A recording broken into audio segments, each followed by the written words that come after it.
Hey guys, welcome back to my channel. To support my channel, like, share, and subscribe. So, this is Raj, nursing officer at AIMS. So ఈరోజు మనం MHSRB recruitment board నుంచి వచ్చిన nursing officer notification అయితే review చూద్దాము. So ఎప్పుడైతే apply చేసుకోవాలి, editing dates, last date of submission, so ప్రతి ఒక్కటి స్టెప్ బై స్టెప్ చూద్దాము. సో ఈ నోటిఫికేషన్ అనేది మనకు సెప్టెంబర్ 18th నాడైతే రావడం జరిగింది.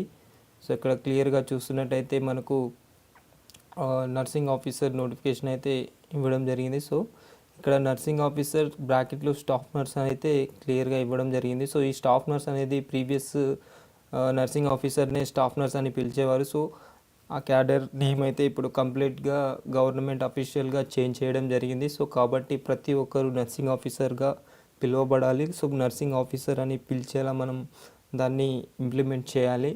సో దీన్ని అయితే కంపల్సరీ ఫాలో అవ్వడానికి ట్రై చేయండి ప్రతి ఒక్కరు.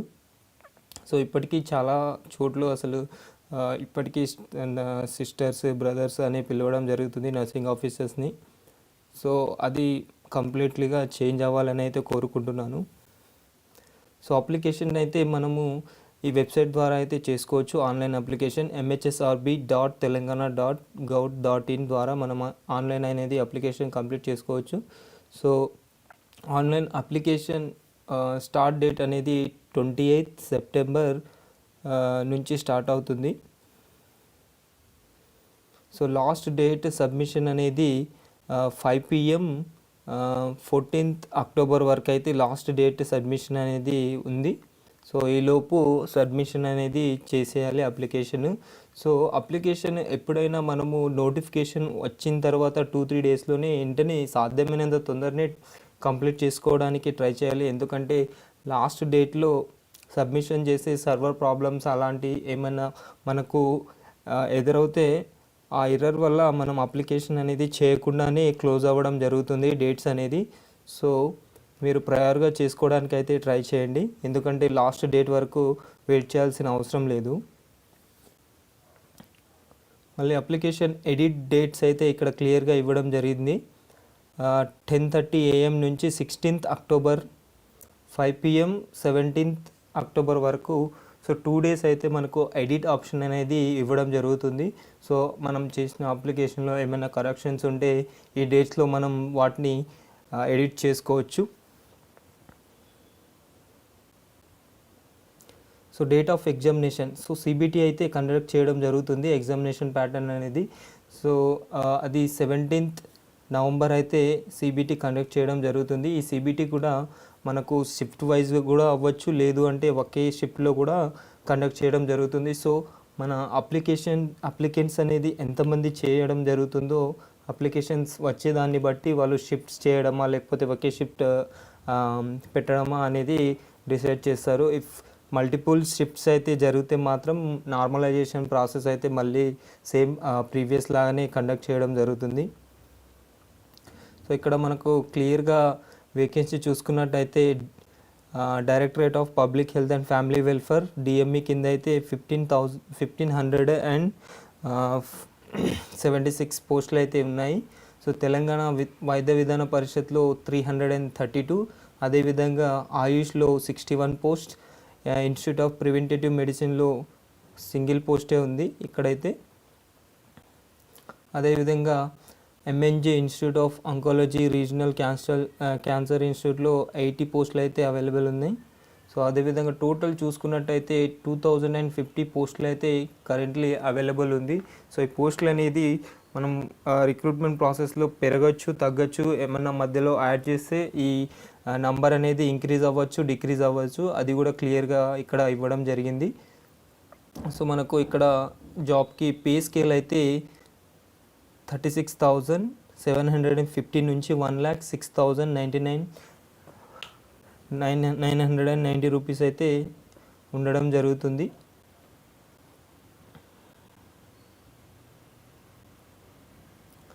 సో సెలెక్షన్ ప్రాసెస్ అనేది 100 పాయింట్స్కి గాను సెలెక్ట్ చేస్తారు. సో ఒక క్యాండిడేట్కి 100 పాయింట్స్ ఇవ్వడం జరుగుతుంది. సో 100 పాయింట్స్లో మనం ఎంత స్కోర్ అయితే మనం పాయింట్స్ని అయితే గెయిన్ చేస్తామో దాన్ని బట్టి మెరిట్ లిస్ట్ అనేది తయారవడం జరుగుతుంది. సో అదేవిధంగా ఈ 100 పాయింట్స్లో 80 పాయింట్స్ అనేది మనకు సిబిటి కండక్ట్ చేస్తారు. సో మిగతా 20 పాయింట్స్ ఏవైతే ఉన్నాయో అవి మనకు ప్రీవియస్గా ఎవరైతే గవర్నమెంట్ సెక్టార్లో వర్క్ చేస్తున్నారో వాళ్ళకి 6 మంత్స్ బేసిస్, మినిమం 6 మంత్ వాళ్ళు వర్క్ చేస్తే దాన్ని అర్బన్ ఏరియా, రూరల్ ఏరియాగా 2.5 2 పాయింట్స్ అనేది వాళ్ళకు ఇవ్వడం జరుగుతుంది.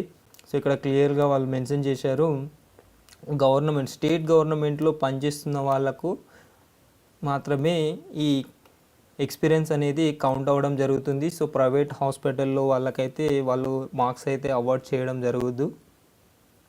సో మాక్సిమం పాయింట్స్ ఇక్కడ క్లియర్గా ఇవ్వడం జరిగింది, 20 పాయింట్స్ అయితే ఇవ్వడం జరుగుతుంది. సో దానికంటే ఎక్కువ అయితే పాయింట్స్ ఎక్స్పీరియన్స్ ద్వారా మనం గెయిన్ చేయలేము. So 20 points limit. అదేవిధంగా సిబిటి ద్వారా అయితే 80 పాయింట్స్ అనేది మనకు రావడం జరుగుతుంది. సో టోటల్ 100 పాయింట్స్కి గాను సెలెక్షన్ అనేది ఉంటుంది. సో ఇక్కడ క్లియర్గా ఇచ్చారు, 2.5 పాయింట్స్ అనేది 6 మంత్స్కి గాను ట్రైబల్ ఏరియాలో వర్క్ చేస్తున్న వాళ్ళు అయితే 2.5 పాయింట్స్ అయితే ఇవ్వడం జరుగుతుంది 6 మంత్స్కి గాను. అదేవిధంగా ట్రైబల్ ఏరియా కాకుండా అదర్ నాన్ ట్రైబల్ ఏరియాస్కి అయితే 2 పాయింట్స్ ఫర్ 6 మంత్స్కి అయితే అవార్డ్ చేయడం జరుగుతుంది. సో ఈ పాయింట్స్ అనేది మినిమం ఇప్పుడు 5 మంత్స్ వర్క్ చేసామనుకోండి, సో 5 మంత్స్కి అయితే మార్క్స్ అనేది కౌంట్ అవ్వడం జరగదు. 5 మంత్స్ అన్నా, 4 మంత్స్ అన్నా, 3 మంత్స్ అన్నా మినిమం 6 మంత్స్ వర్క్ చేసి ఉండాలి. సో అప్పుడే ఎక్స్పీరియన్స్ అనేది కౌంట్ అవ్వడం జరుగుతుంది.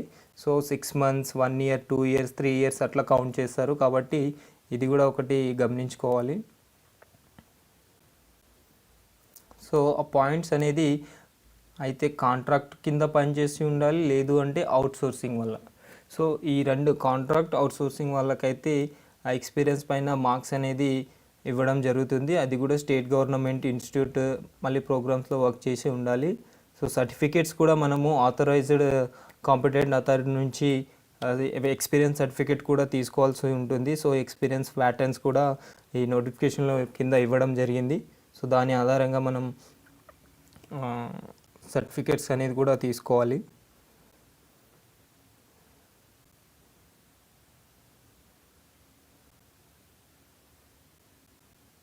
సో అదేవిధంగా ఎక్స్పీరియన్స్ గురించి ఇంకా అదర్ డీటెయిల్స్ కూడా ఇక్కడ క్లియర్గా ఇవ్వడం జరిగింది. పాయింట్స్ పరంగా మళ్ళీ ఎక్స్పీరియన్స్ సర్టిఫికేట్కి సంబంధించిన మనకు ప్యాటర్న్స్ అన్నీ అనెక్జర్లో ఇవ్వడం జరిగింది.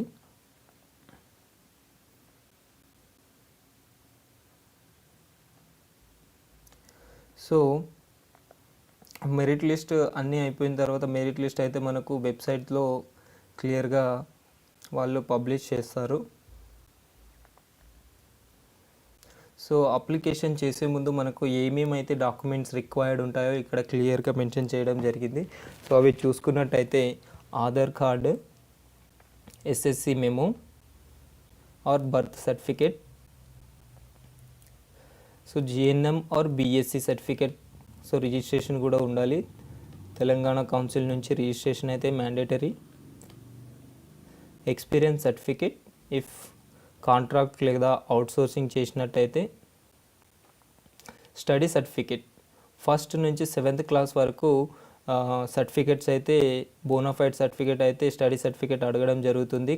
సో లోకల్ స్టేటస్ క్లైమ్ చేసుకునే వారికి అయితే కంపల్సరీ 1st నుంచి 7th వరకు లోకల్ సర్టిఫికేట్స్ అనేది మ్యాండేటరీగా అడగడం జరుగుతుంది. ఇఫ్ ఆ సర్టిఫికేట్స్ లేదు అంటే మనం రెసిడెన్షియల్ సర్టిఫికేట్ అయితే రెసిడెన్స్ సర్టిఫికేట్ని అయితే తీసుకోవాల్సి ఉంటుంది మన లోకల్ స్టేటస్ని క్లైమ్ చేసుకోవడానికి.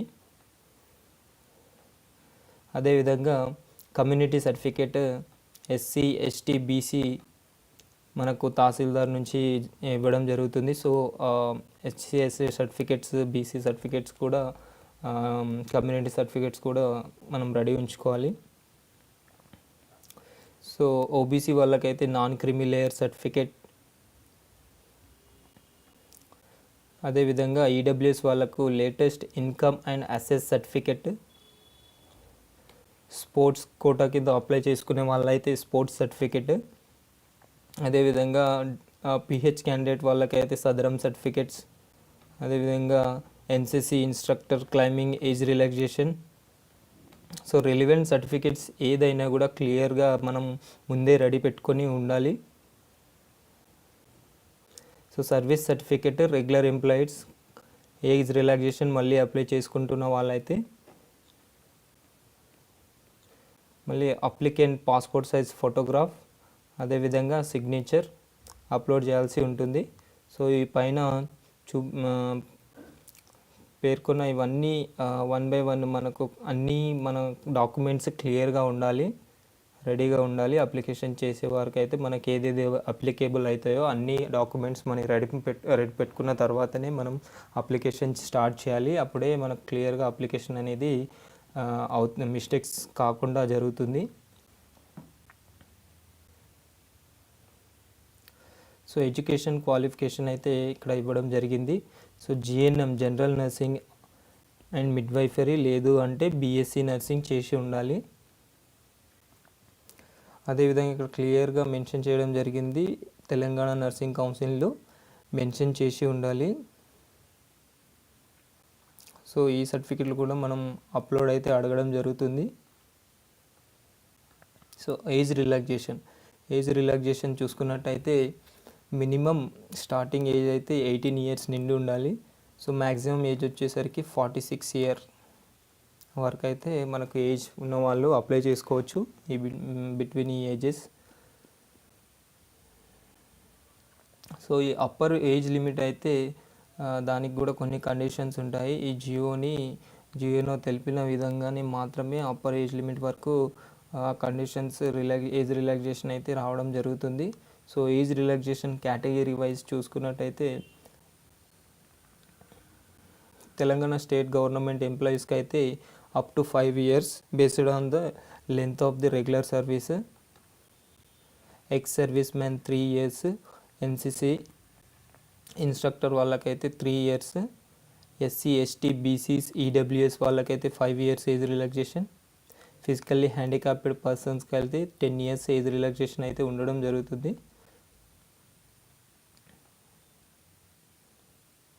సో ఎగ్జామినేషన్ ఫీ గురించి చూసుకున్నట్టయితే ఎగ్జామినేషన్ ఫీ వచ్చేసి ప్రతి ఒక్క అప్లికెంట్ 500 రూపీస్ అయితే చెల్లించాల్సి ఉంటుంది. సో ఫీజ్ ఎగ్జామ్షన్ అనేది ఏ కేటగిరీకి వాళ్ళకైతే లేదు అని చెప్పి క్లియర్గా ఇవ్వడం జరిగింది.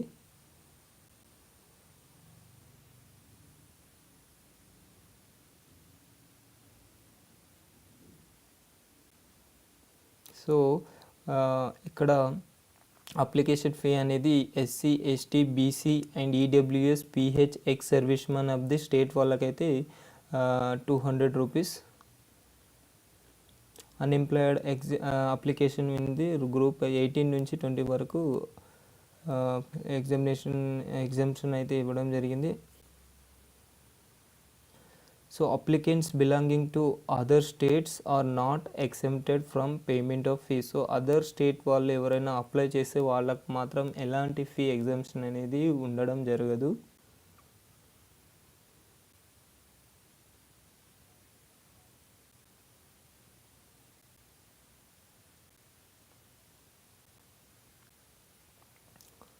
So bund of fee payment అయితే మనకు ఆన్లైన్లో అప్లై చేసుకోవాలి. మనం అప్లికేషన్ చేసే టైంలోనే మనకు ఆన్లైన్ పేమెంట్ అనేది అడగడం జరుగుతుంది.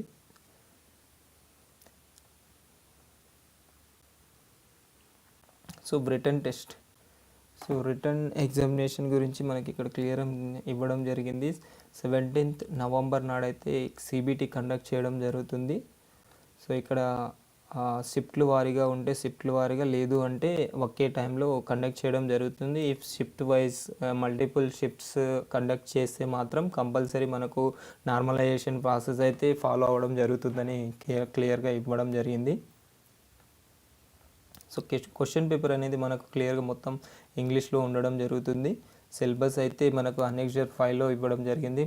సో ఏ విధమైన సిలబస్ అయితే అడగడం జరుగుతుందో, so mostly based on GNM syllabus అనే క్లియర్గా ఇచ్చారు ప్రీవియస్ అయితే. సో ఇప్పుడు కూడా అదే ఫాలో అవ్వడం కూడా జరుగుతుంది. సో మనం ఎగ్జామినేషన్ సెంటర్స్ చూసుకున్నట్టయితే హైదరాబాద్, నల్గొండ,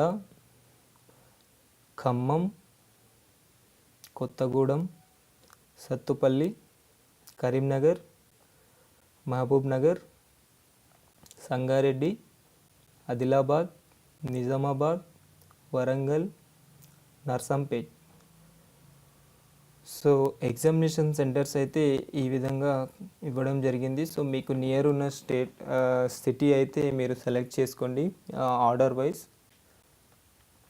సో అప్పుడే మీకు కన్వీనియంట్గా ఉంటుంది. సో రిజర్వేషన్ పరంగా ఇక్కడ పూర్తి డీటెయిల్స్ అయితే క్లియర్గా ఇవ్వడం జరిగింది. సో దీన్ని కూడా ఒకసారి చూసుకోండి. Economically weaker section, reservation for bench mark disabilities గురించి క్లియర్గా ఇవ్వడం జరిగింది. సో కమ్యూనిటీ సర్టిఫికేట్ రిగార్డింగ్ కూడా మనకు ఇంకా స్పెషల్ ఇన్డెప్త్ డీటెయిల్స్ అయితే ఇక్కడ క్లియర్గా ఇవ్వడం జరిగింది. సో వీటిని కూడా మీ కేటగిరీ వైజ్ చూసుకోండి మీకు ఏమైనా డౌట్స్ ఉంది అంటే. So reservation to local candidates ఇక్కడ క్లియర్గా ఇవ్వడం జరిగింది. లోకల్ రిజర్వేషన్ 95% అంటే అప్లై అవ్వడం జరుగుతుంది.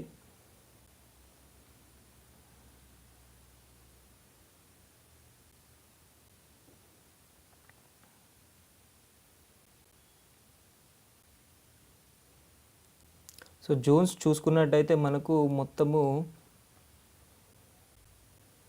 7 జోన్స్ అయితే ఉన్నాయి.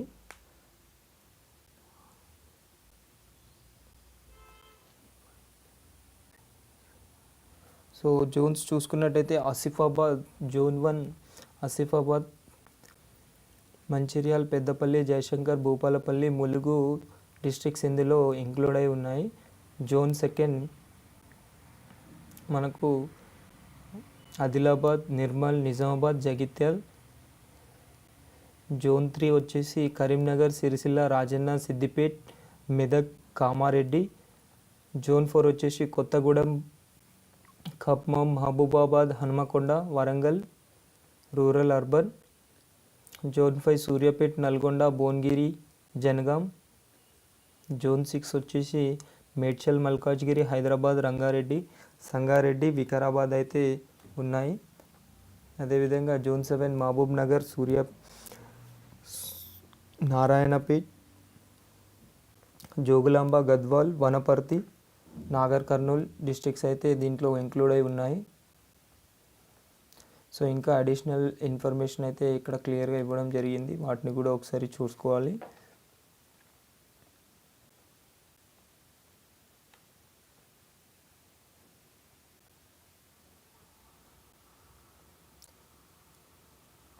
సో ఇక్కడ వేకెన్సీని అయితే క్లియర్గా ఇవ్వడం జరిగింది. సో జోన్ వైజ్ వేకెన్సీస్ ఏ విధంగా ఉన్నాయో ఇక్కడ మీరు చూసుకోవచ్చు. సో జోన్ 1కి అయితే 241 పోస్ట్, జోన్ 2 అయితే 86 పోస్ట్, జోన్ 3 అయితే 246 పోస్ట్ ఉన్నాయి. జోన్ 4కి అయితే 353 పోస్ట్, జోన్ 5కి వచ్చేసి 183. సో 183 పోస్టులు అయితే క్లియర్గా మెన్షన్ చేయడం జరిగింది. సో జోన్ 6 వచ్చేసి 746 పోస్ట్ అయితే ఉన్నాయి. జోన్ 7 వచ్చేసి 114. సో టోటల్ పోస్ట్ వచ్చేసి 2050. సో పోస్టులు అనేది పెరగవచ్చు, తగ్గచ్చు.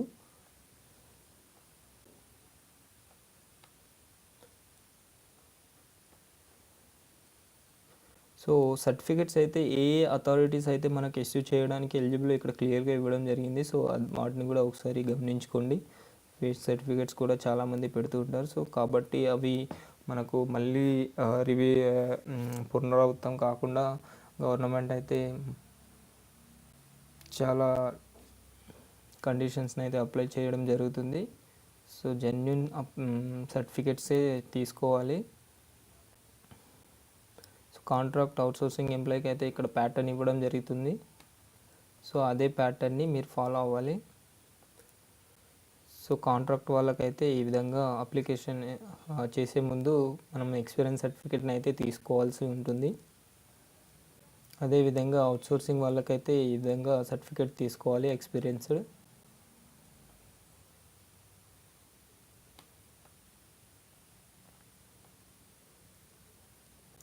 So next 5. సో సిలబస్ విషయానికి చూసుకున్నట్టయితే జిఎన్ఎం లెవెల్ సిలబస్ అయితే ఉండడం జరుగుతుంది. సో జిఎన్ఎం లెవెల్ సిలబస్ అంటే మరీ అంత హార్డ్ కూడా ఉండదు కాబట్టి సో మ్యాక్సిమం అందరూ అప్లై చేయడానికి ట్రై చేయండి. ఇది కూడా మంచి సెకండ్ ఆప్షన్ కాబట్టి రీసెంట్గానే మనకు ఒక రిక్రూట్మెంట్ అనేది జరిగింది. సో ఇది మళ్ళీ ఒక గోల్డెన్ ఆపర్చునిటీ అని భావించాలి. సో ఇందులో చూసుకున్నట్టయితే anatomy, physiology, microbiology, psychology, sociology, fundamental of nursing, first aid, so community health nursing 1, environmental hygiene, health education and communication skills, nutrition, medical surgical nursing 1, medical surgical nursing 2, mental health nursing, child health nursing, midwifery and gynecology nursing,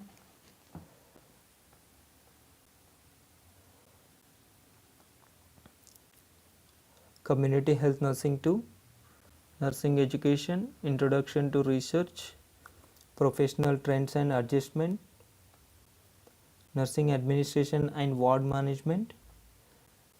so మనకు GNM level syllabus అయితే ఇవ్వడం జరిగింది completely.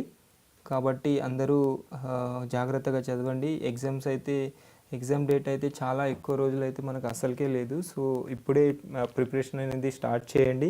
Application కూడా సాధ్యమైనంత తొందరగా complete చేసుకోవడానికి try చేయండి. So ఈ కంటెంట్ కనుక మీకు యూస్ఫుల్ అని అనిపిస్తే లైక్ చేయండి, షేర్ చేయండి, అదేవిధంగా మీ ఫ్రెండ్స్ అందరికీ రికమెండ్ చేయండి. సో అప్కమింగ్ దీని గురించి నేను ఇంకా ఇన్డెప్త్ డీటెయిల్స్ అయితే ప్రతి నర్సింగ్ నోటిఫికేషన్ గురించి అయితే వీడియోస్ చేయడం జరుగుతుంది. సో మన తెలంగాణనే కాకుండా ఆల్ ఓవర్ ఇండియాలో ఉన్న ప్రతి ఒక్క నర్సింగ్ వేకెన్సీని అయితే మీకు రివ్యూ తీసుకురావడం జరుగుతుంది ఫ్యూచర్లో. సో మ్యాక్సిమం సాధ్యమైనంత తొందరగా ఇంపార్టెంట్ ఎంసీక్యూస్ కూడా నేను పెట్టడం జరుగుతుంది. సో కాబట్టి ఛానల్ని సబ్స్క్రైబ్ చేసుకోండి, అదేవిధంగా మీ ఫ్రెండ్స్కి షేర్ చేయండి. Thank you. జై హింద్.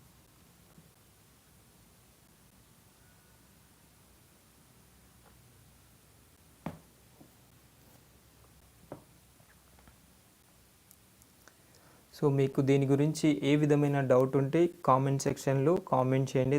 నేను దానికి సాధ్యమైనంత తొందరలో రిప్లై ఇస్తాను. Thank you.